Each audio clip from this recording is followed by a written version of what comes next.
സങ്കീർത്തനങ്ങൾ 14 അധ്യായം. ദൈവമില്ല എന്ന് മൂഢൻ തൻ്റെ ഹൃദയത്തിൽ പറയുന്നു. അവർ വഷളന്മാരായി മ്ലേച്ഛത പ്രവർത്തിക്കുന്നു. നന്മ ചെയ്യുന്നവൻ ആരുമില്ല. ദൈവത്തെ അന്വേഷിക്കുന്ന ബുദ്ധിമാനുണ്ടോ എന്ന് കാണുവാൻ യഹോവ സ്വർഗത്തിൽ നിന്ന് മനുഷ്യപുത്രന്മാരെ നോക്കുന്നു. എല്ലാവരും വഴിതെറ്റി ഒരുപോലെ കൊള്ളരുതാത്തവരായി തീർന്നു. നന്മ ചെയ്യുന്നവനില്ല, ഒരുത്തൻ പോലുമില്ല. നീതികേട് പ്രവർത്തിക്കുന്നവർ ആരും അറിയുന്നില്ലയോ? അപ്പം തിന്നുന്നത് പോലെ അവർ എൻ്റെ ജനത്തെ തിന്നുകളയുന്നു.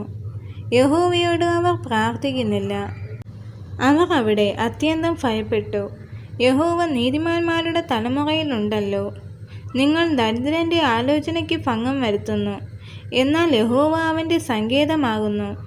സിയോനിൽ നിന്ന് ഇസ്രായേലിൻ്റെ രക്ഷ വന്നെങ്കിൽ, യഹോവ തൻ്റെ ജനത്തിൻ്റെ സ്ഥിതി മാറ്റുമ്പോൾ യാക്കോബ് സന്തോഷിക്കുകയും ഇസ്രായേൽ ആനന്ദിക്കുകയും ചെയ്യും.